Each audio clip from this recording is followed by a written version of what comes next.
So this is a new development at Doctors for Life. We have started these sugarless or diabetic friendly puddings that we sell as an income for Doctors for Life. And we're going to proceed now. And for the next, before we get to our next international speaker, who's Dr. Gritella at 1 o'clock, the next session is about feedback and the work of Doctors for Life. And it's my privilege to do in this session. I'm going to kick off and tell you a bit about the Aid to Africa program. We call it Aid to Africa, and it actually is medical aid, in other words, help, assistance to areas that are very, very needy and sometimes very isolated and very difficult to reach. And just because of the many people that maybe who do not know Doctors for Life, the Aid to Africa program, it started in, I think, 2001, officially, where we started reaching out to especially our neighboring countries, the SADC region countries. And as I mentioned, the goal is to reach them with medical care. We take our doctors along and teams and use the opportunity also to show them the love of God, of Christ, and bring them the gospel. So many of our doctors have been involved with this. They offer their time free of charge, and we don't pay them. Sometimes it costs them a lot of money. And so it's a privilege to work with our members who donate their time for these outreaches. The long-term goal is to establish permanent clinics, some of the areas where we work. And we have, by God's grace, started 2. The first one was in Zabra in Mozambique, and then now we started a small clinic also in Malawi. And I've asked them to make their own presentations, which they'll do this after I have said something. I'm going to speak about what we've done in the past year, not about previous outreaches. And there was one that we did again about. No. I'm going to speak about the medical outreach that we had earlier this year to the regions of South Sudan, in the region between, I can say, near South Sudan and Sudan. And the specific area where we work, we do not go into details of that. There is tension in some of these regions, and we do not want to make the life of the people who work there more difficult, and also jeopardize the work that we do there by unnecessarily saying things about the region. As you know, there is conflict in Sudan at the moment. Can you make my first picture live? But just some background quickly about South Sudan. Before I carry on, Dr. Albie just mentioned again, maybe I can just say for those who just joined us now, I think people joined via Zoom at different times. We just did listen to Professor Boer's talk on euthanasia, and something just came to me when he spoke about the incident of him being willing to kill a person in a vehicle if the person is suffering and burning. In the American military, it's actually, if a fellow soldier would do something like that, at the current law in the US military, that soldier could be culpable for I think they call it premeditated murder. And if he's found guilty, he gets life's imprisonment. And it just came to me, one of the reasons why they discourage soldiers to do this is because of the trauma that soldier who does it will sit with. There's a very well-known poem in South Africa, and I was taught this as a child in school, about this father who shot his son, who got trapped in a mountain. Actually, on your way, if you drive in South Africa, our highway from Johannesburg to Durban, for those who are from overseas, pass through beautiful mountain areas. And his son got trapped in one of them. And he eventually did shoot his son. But the emphasis of the poem was that his father sat with that guilt for the rest of his life, of knowing that that is what he's done. His aim was to end the suffering. And it's just something that came to me. I know, Professor Boer, you spoke of something that was on your heart, and I just felt something that was on my heart about it, just a different perspective on that. That is why that is discouraged.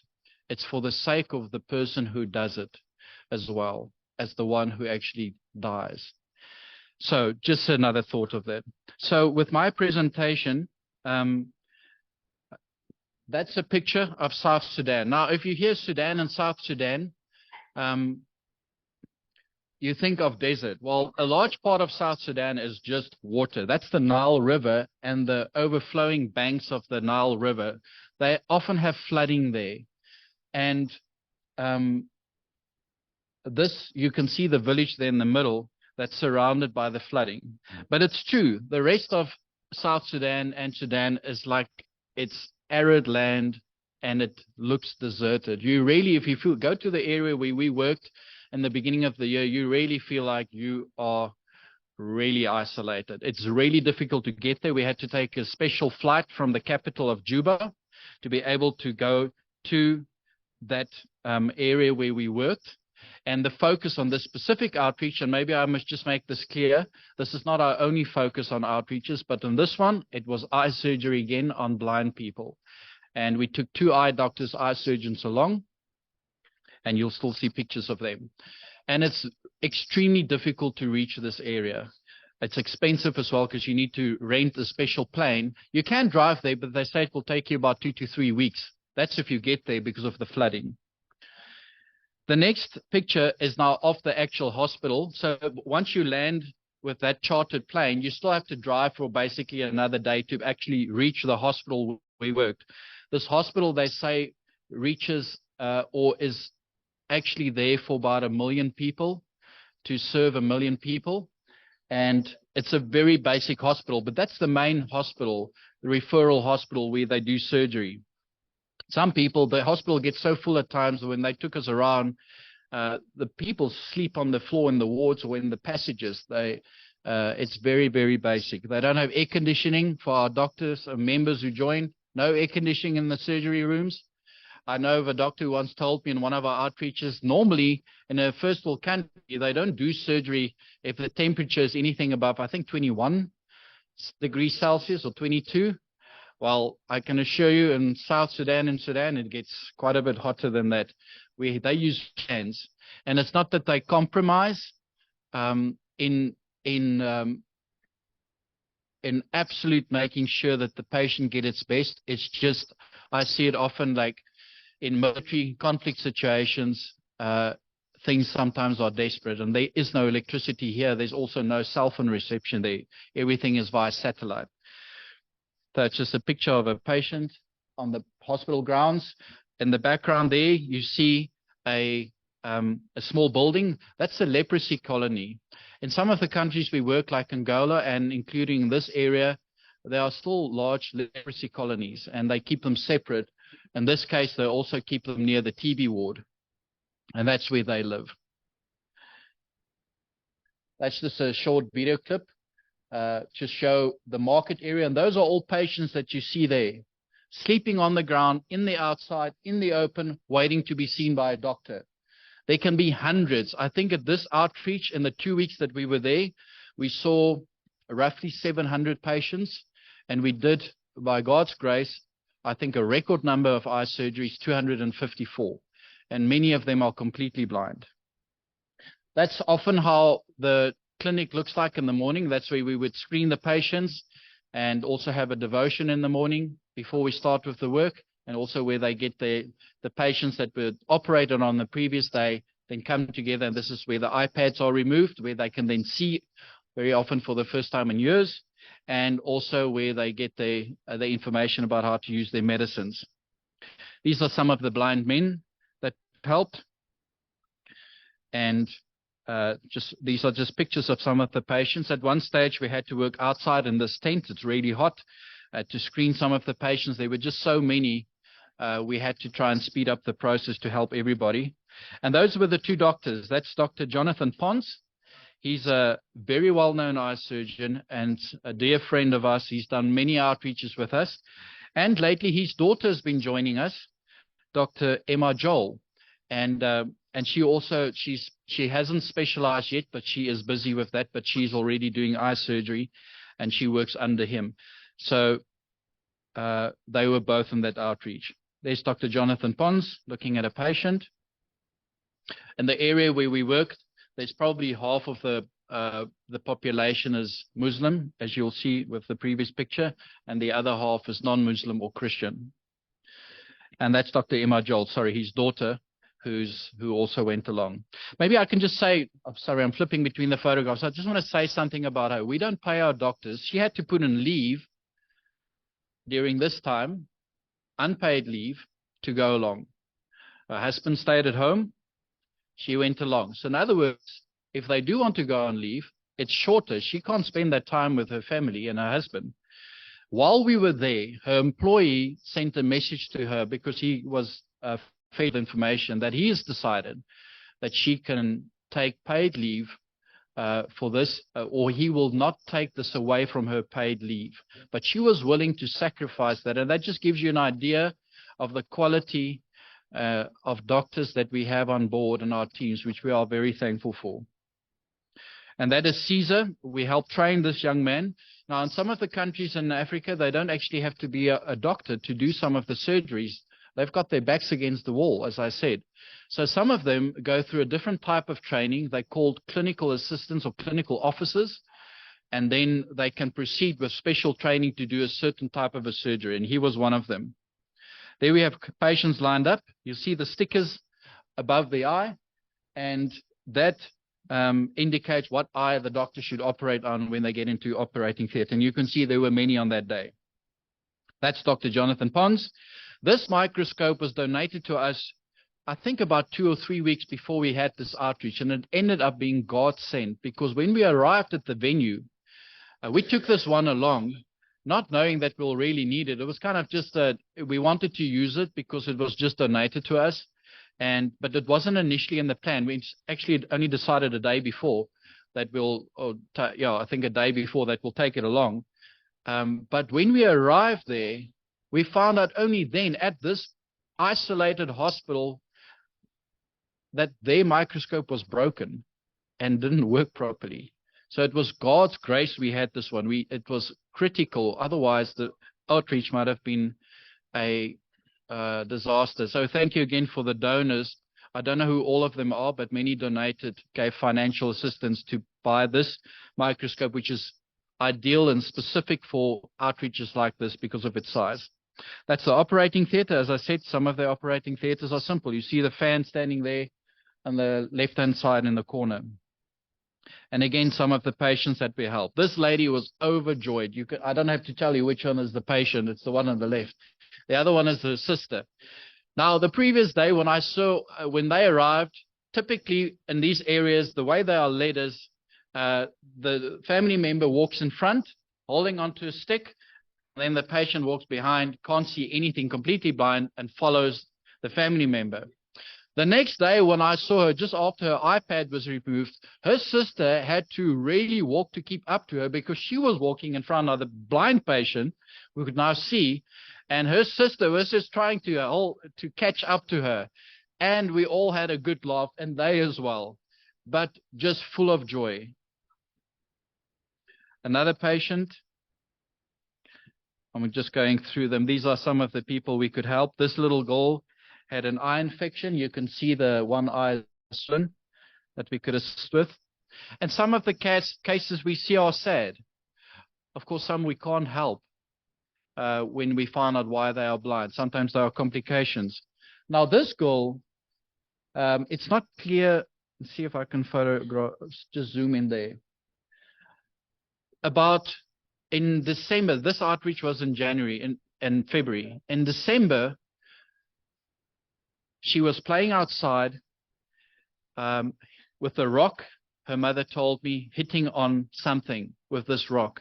She didn't realize that she was busy hitting that rock on a bomb. The area where they live and in the area where we worked, this area was tormented with war. And the thing detonated. We suspect by her explaining to me how it looked like the bomb that it was a RPG, a rocket-propelled grenade. The thing exploded. She lost her one hand, as you can see there.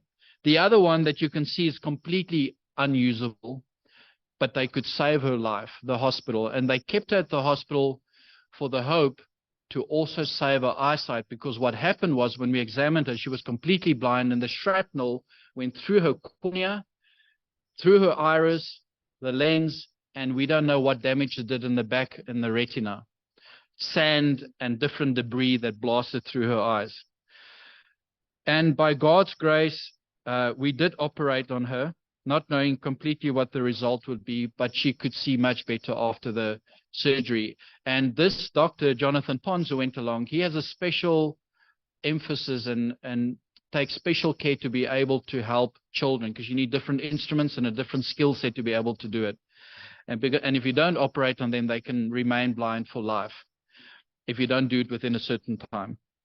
This is just a picture of, I'm going to flip through. This is a typical coffee shop for those who like coffee. That's how the shops look like there, and we often went there. There we are having a meal or some coffee and tea with them. It's a very much ingrained in their culture there. It's actually very nice, even though it's quite hot there, but they love their coffee and it's strong. But they also eat this. They eat, if it's not clear in that picture, let me try this one. Those are locusts. And I tried one, and on this specific trip, two of the doctors tried as well.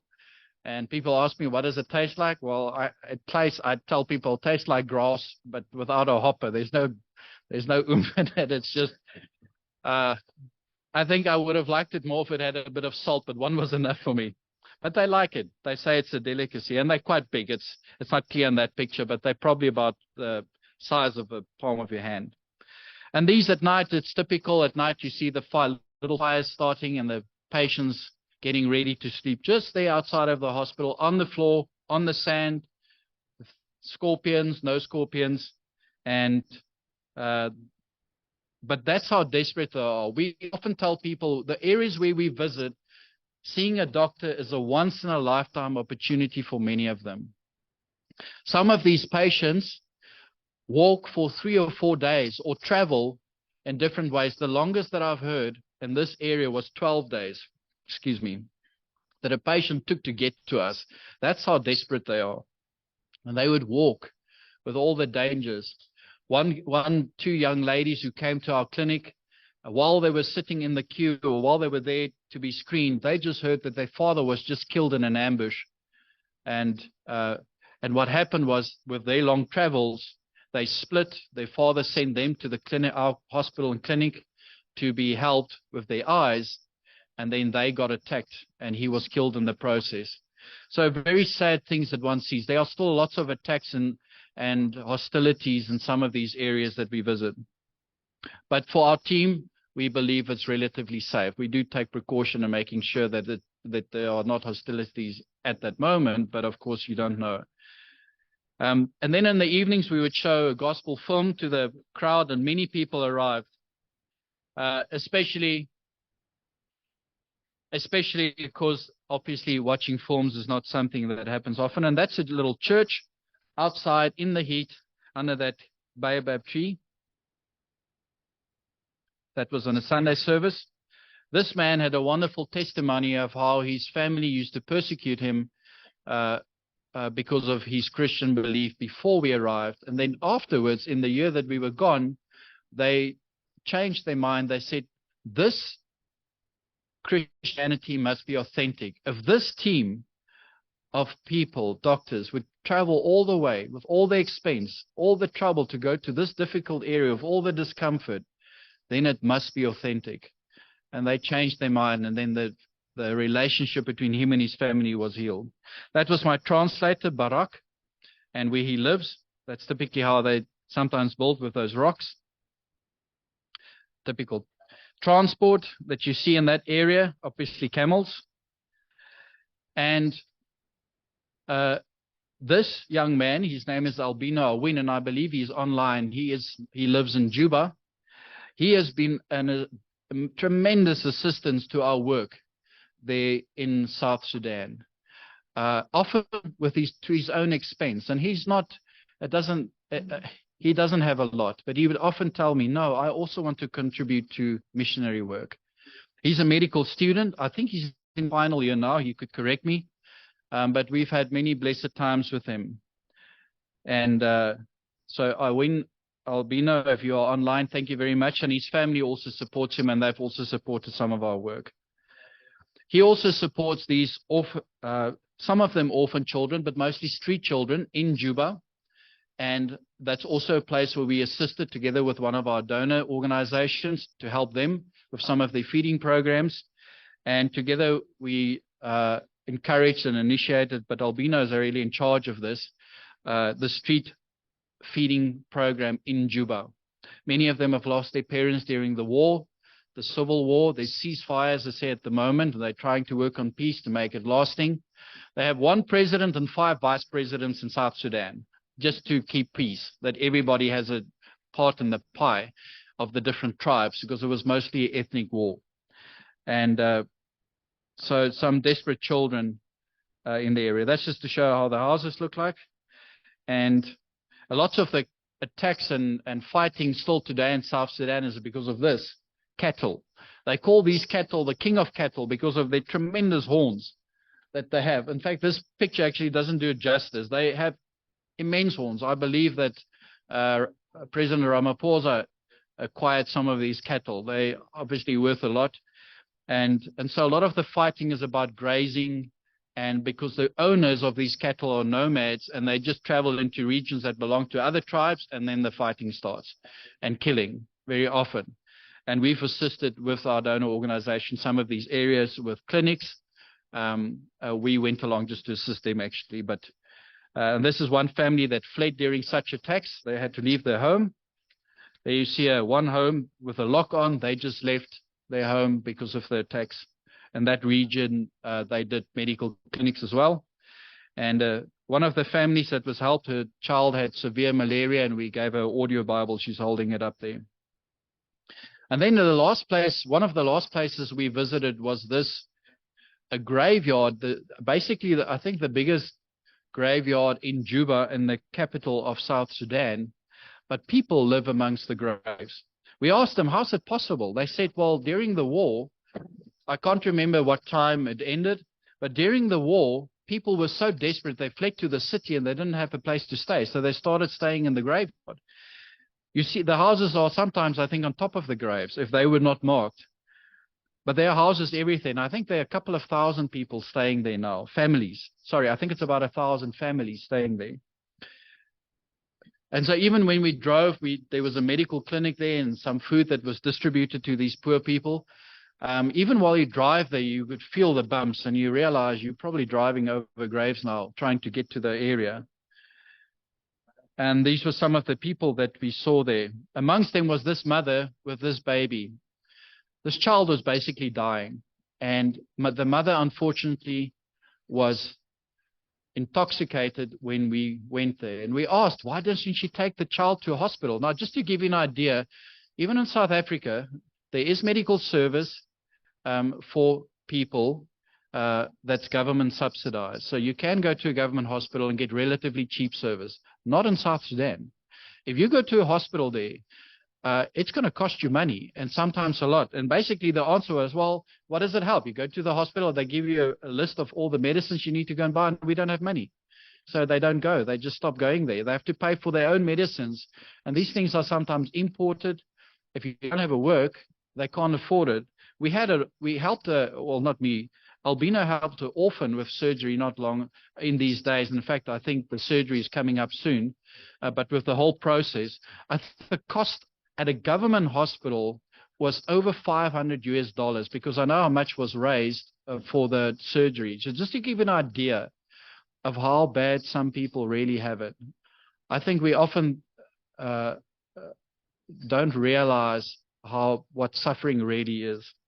And so this child, because we were there, we were able to jump in. Somebody drove somewhere to go and a drip, try to get the right medication.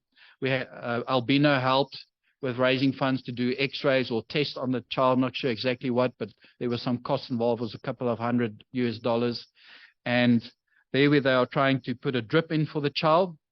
And again, largely because of Albino's assistance in this matter, the child looked like this a couple of days later. You can see her already gaining some weight. So Albino, again, if you're still tuned in, may the Lord bless you for what you do there. Now, we do hope that you can come and visit us here in South Africa one day. And that's my presentation. I think I'd like to then introduce the next part of A2 Africa. As I mentioned, we have the mobile outreaches, which is kind of the start, but what we're aiming for is permanent clinics. So I've asked Rebecca and Christoph at our the clinic that's just beginning now, really taking off in Malawi, to also say something. So if they can take to the mic and to the screen. Okay, so my name's Rebecca Eskash. I'm a doctor from Australia, and I'm working here at the Doctors for Life clinic in Mozambique, together with Dr. Harimo from Holland. And I just want to give you a summary of some of the key things that we've been experiencing over the past year. At the moment, we are seeing about 3,000 patients a month, and that excludes our maternity and also the vaccinations, which we do.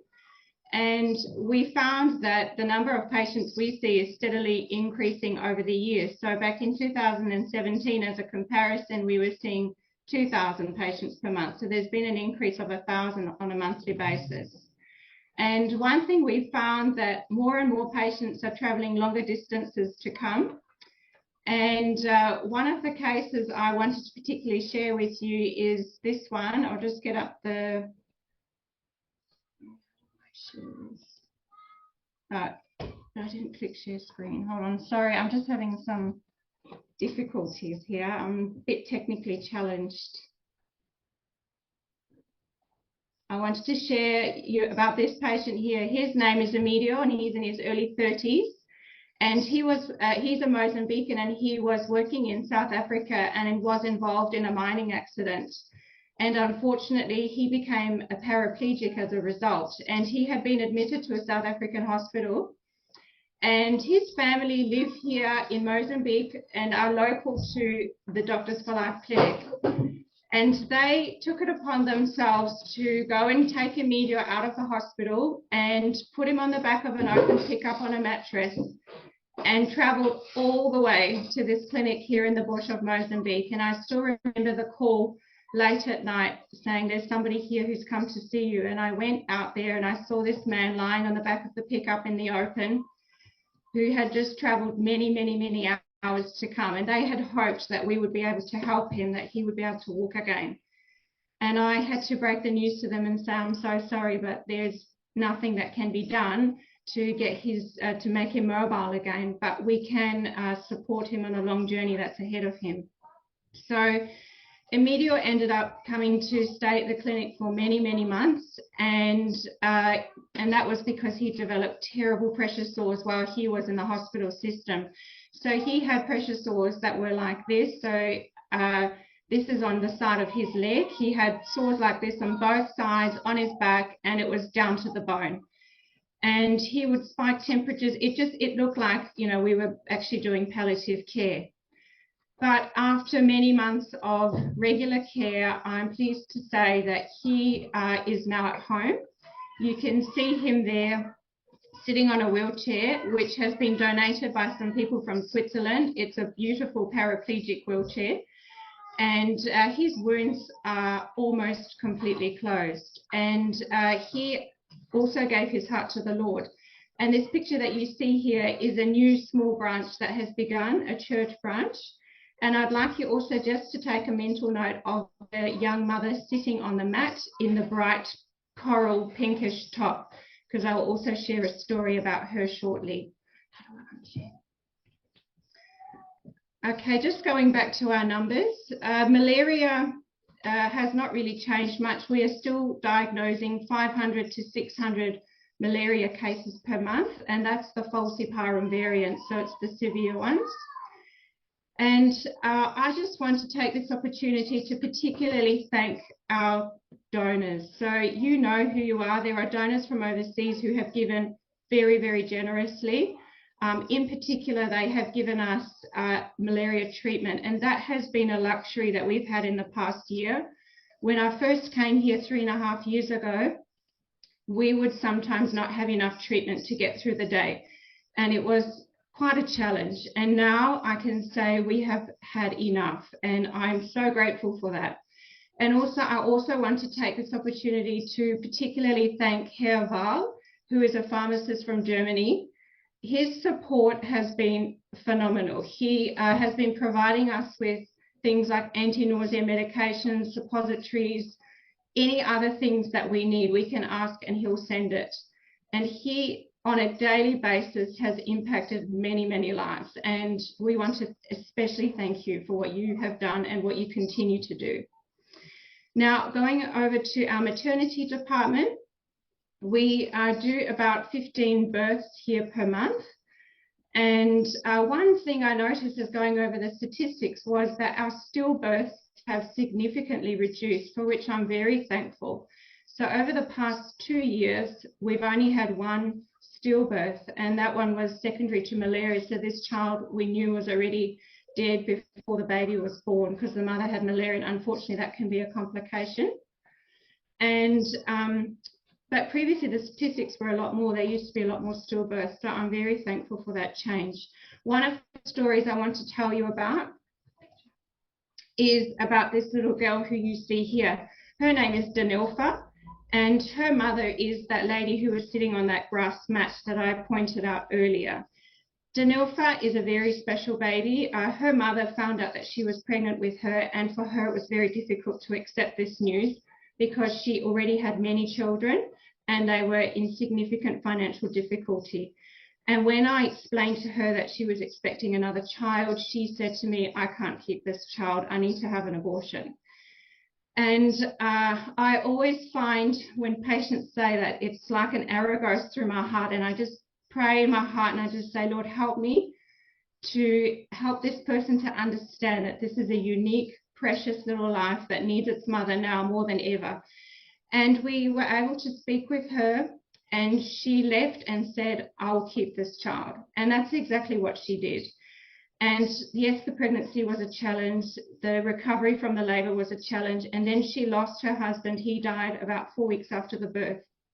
But little Danilfa is such a ray of sunshine. And the mother has also become a member of our congregation, and she's part of one of the branches that's recently begun as well. So we thank the Lord for what he's done there. Just to close with, I would like to go through some of the challenges that we've had in this year. One of the disappointments has been the malfunctioning of the X-ray machine. There's been some technical difficulties, and the X-ray requires repair, and the cost of that is quite substantial. So we are, at the moment, we're not able to use the X-ray machine. Prior to that, we were doing about 5 X-rays a week, and that did have a big impact on the community because it can take up to 2 days for them to get an X-ray. They have to travel long distances, and it's difficult for them to afford that. The other challenge we had was that there was a software issue with our ultrasound machine. So we were without an ultrasound for about 7 months. And I'm really grateful to be able to say that we are using it once again. And in fact, the next day after it was in working order, I did about 10 ultrasounds. And in that week, we diagnosed 2 sets of twins. And And this leads me to another story, was while we didn't have the ultrasound, we would get some surprises with ladies in labour. And late one Saturday night, actually it was the middle of the night, I got a call, someone's in labour, but something's not right. She's very, very large. And I walked into the room and checked her and said, there's got to be two, or there's something else wrong. And so thankfully Dr. Farimote was also here. And we rolled up our sleeves and got ready, and sure enough, a little girl was born. And then there were some complications, and number two wasn't delivering. So we ran and got the car ready and thought, let's get this mother to the referral hospital where eventually she'll get to a cesarean. We were just about to load her in the car, and number two arrives, and it was a little boy, but he wasn't breathing. So we had to resuscitate him, and we worked on him. I think it was close, if I recall correctly, 5 to 10 minutes, and he came around. And so he's a healthy little boy now. So just to go through, I'll just show you. So here's the mother with her twins just after they were born. And here's the gorgeous little boy and a little girl. So, and just, there was also other challenges where maybe breech births were also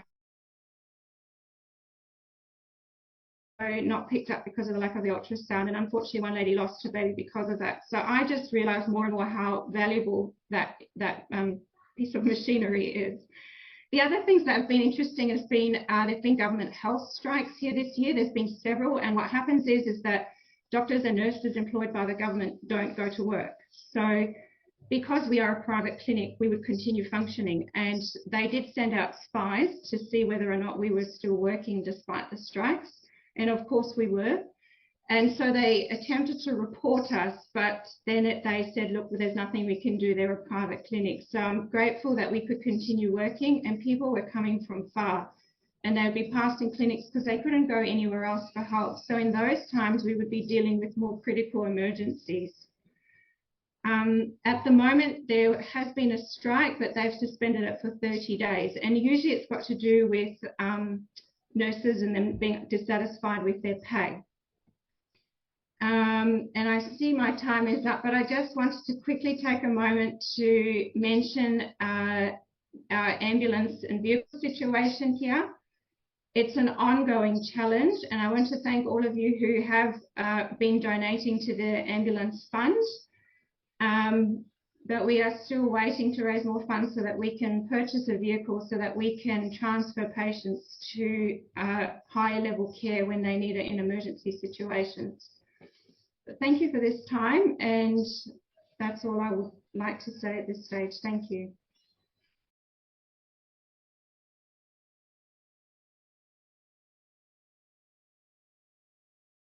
Good afternoon to everyone. I hope everyone can hear me. Say again. Is it? Can everyone hear me? Yes, no problem.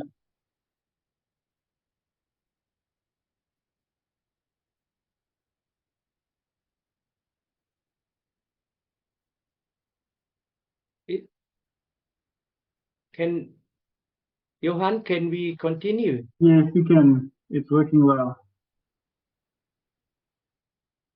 Okay.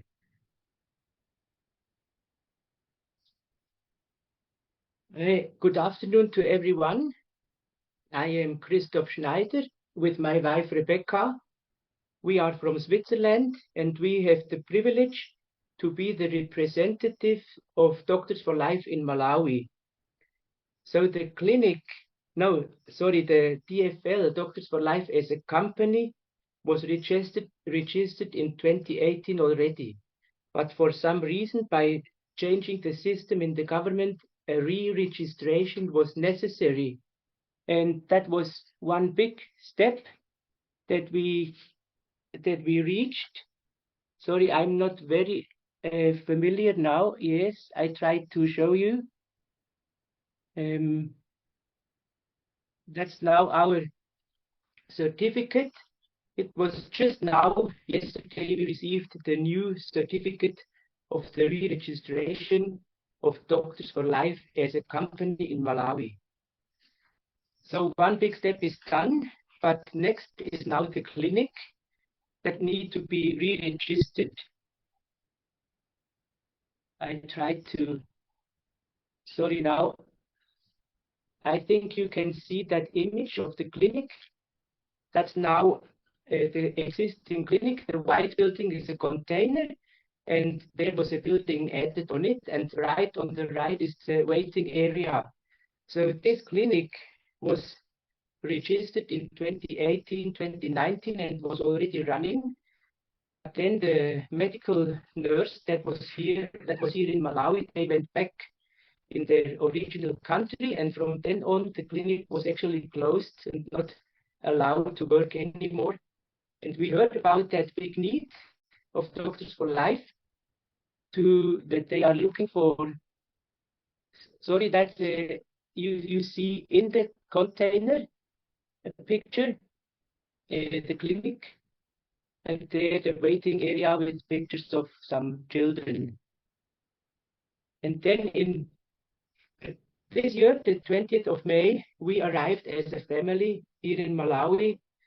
We felt the Lord is calling us to come here to assist in general means of Doctors for Life with all this registration. So the next thing that needs to be done is the re-registration of the clinic itself, that we can work again as a clinic with medical persons, medical trained persons. That's now planned next week that I go to Lilongwe. That's a 5-hour trip one way in the capital to meet and with different officials, registrars, and go to the offices and speak to them what exactly is needed for our re-registration. That's how the things stands concerning the clinic. And we want to share 2 stories about what we could do. Now, Rebecca will share about what happened here. Yeah, officially we are not allowed to treat people in a big amount, but we treat just some workers who are here, school children, and then the word spreads, and also some people from the village start to come. And yes, this lady was the worker lady, and we heard about her that she can work anymore because of her foot. I went there with somebody else, and then she was in that condition with a swollen foot and very painful, and I saw also that she had an abscess. So I took her to Mangamba, to the nearest clinic, and then they opened the abscess there. And in the following weeks, I went to her home and changed the dressing there. Yeah, that's how it looked. After the incision, I had to cut off some skin around it, but now it's fine again. Everything is healed, and she can work again.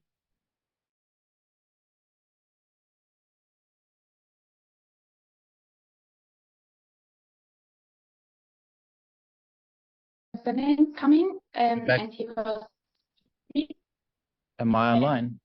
Thank you very much, Christopher and Rebecca, for that feedback, and also for you for everything you do for the work there. Unfortunately, due to time, we're going to have to move a bit faster. I think the next speaker, we're looking forward to hear more about Life Child. That's our orphan care project from Karen van Eden, the exhausted wife of Dr. Albie van Eden. She always says that after every successful man, there's an exhausted wife. I actually planned that somebody's going to do it for me, but it was torpedoed by my husband, who said I must do it. Now, Johan spoke about 2 Rebeccas. It's not 2, it's 3 Rebeccas. I'm sure some of you, all of you know Rebecca, our Rebecca.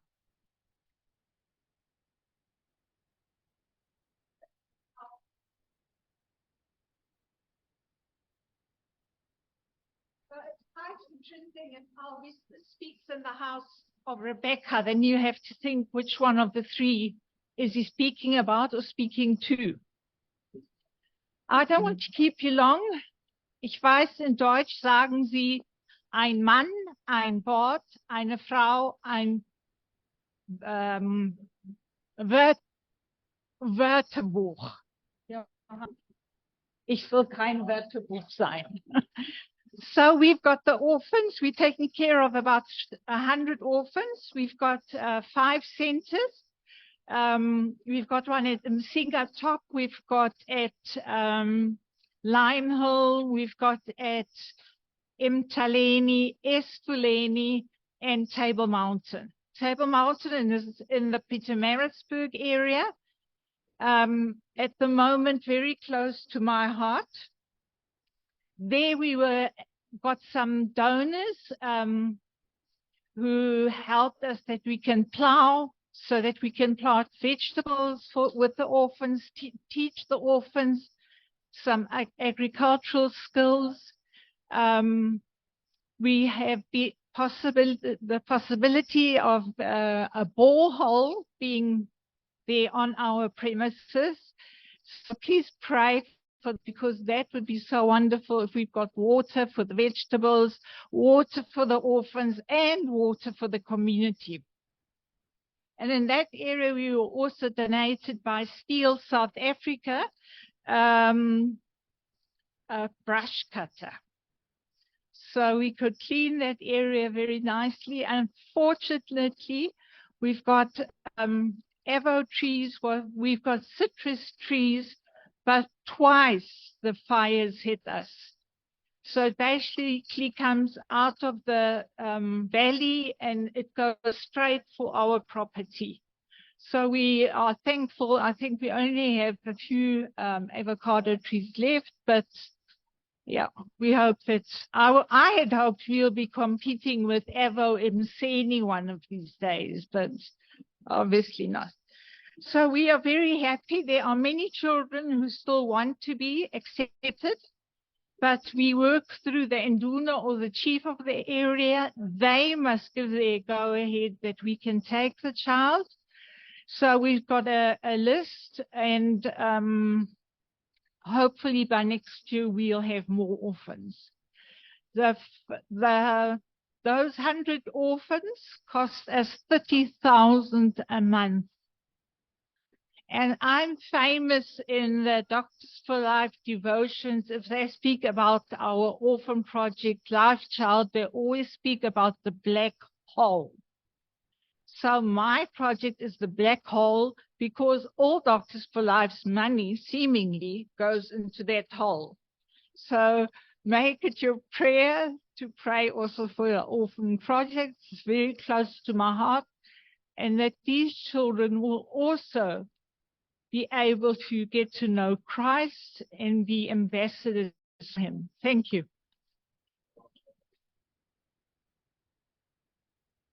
Thank you very much, Karen, for that presentation. And it's wonderful to hear what God is also doing through Doctors for Life in that area. The next speaker is Dr. Combrink, and she's going to speak about abortion pill reversals.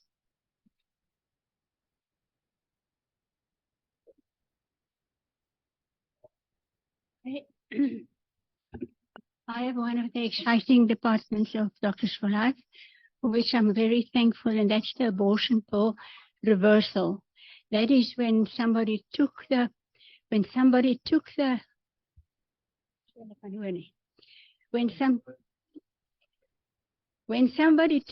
abortion pills to start an abortion, and they suddenly have a change of mind, and they don't want to continue with the abortion, but they want to keep the pregnancy.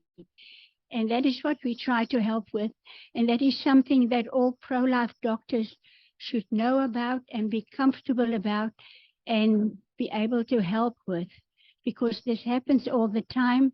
The only thing is that we are only found by too few of the people who have that regret.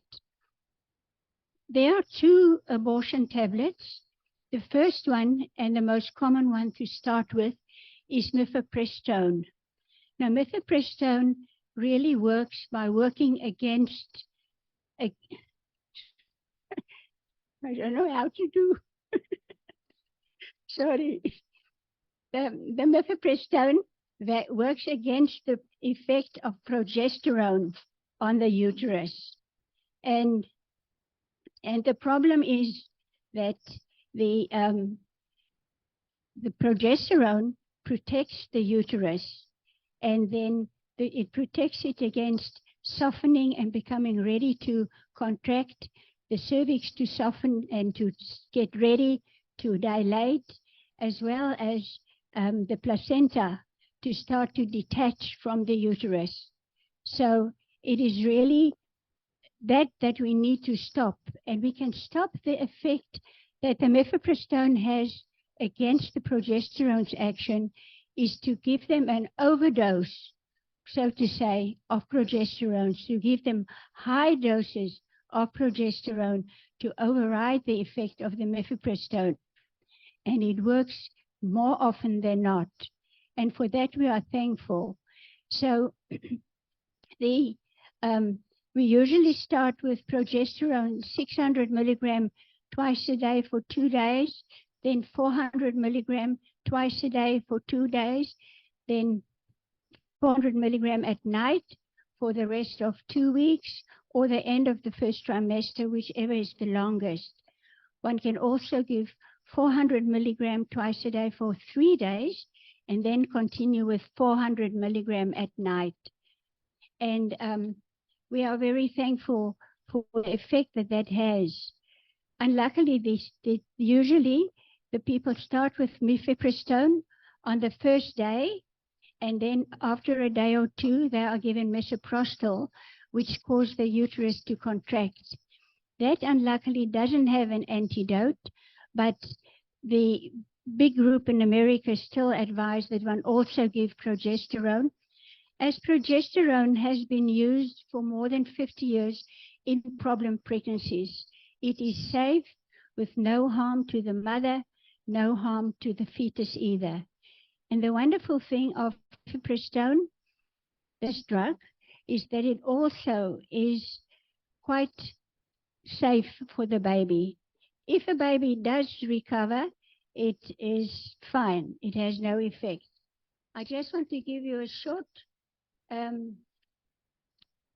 other thing is, if one do be able to save the baby or not, and often happen because of all the challenges that our patients have in getting the tablets, it is that when they do go through the depression that so many go through if they do lose their baby and they do abort, is that they know us and they know where to come and where to contact for advice.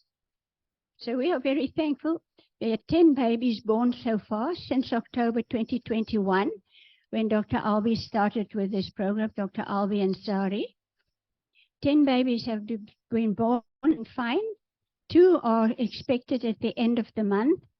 1 is an early one that is, we just started the reversal, and so far it's successful. 2 babies are on their way, although they could never get to the medication. They could not find the medication in time, or they couldn't find it at all. 10 others could not get the tablets in time, and even if they had the script, they could not find it, and it's because there's no stock, there's load shedding, there's no internet, and many of them, because of all these delays, just get to the chemist too late and abort it before the time. 7 we lost contact with, and 3 have changed their minds despite the counseling. But it is a great privilege to be able to help the ladies in this way. And I hope they can show the numbers, because I think it's important, but it's also on our website, the numbers that people can contact if they have anybody that they know about that has a regret about taking the abortion tablets. Thank you very much.